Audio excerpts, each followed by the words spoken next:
उल्टा सीधा मिलेला का हमारा के बोल। ढेर जदी बोलबू त खोल दे हम पोल के। बुझलू एक कर जा। अरे उल्टा सीधा मिलेला का हमारा के बोल। ढेर जदी बोलबू त खोल दे हम पोल के।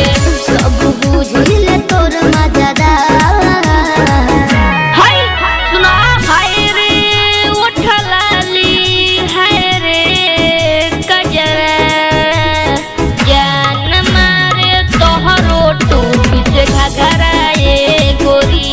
सच कहियो तू करवई बुमार झगड़ा ए गोरी झगड़ा ए गोरी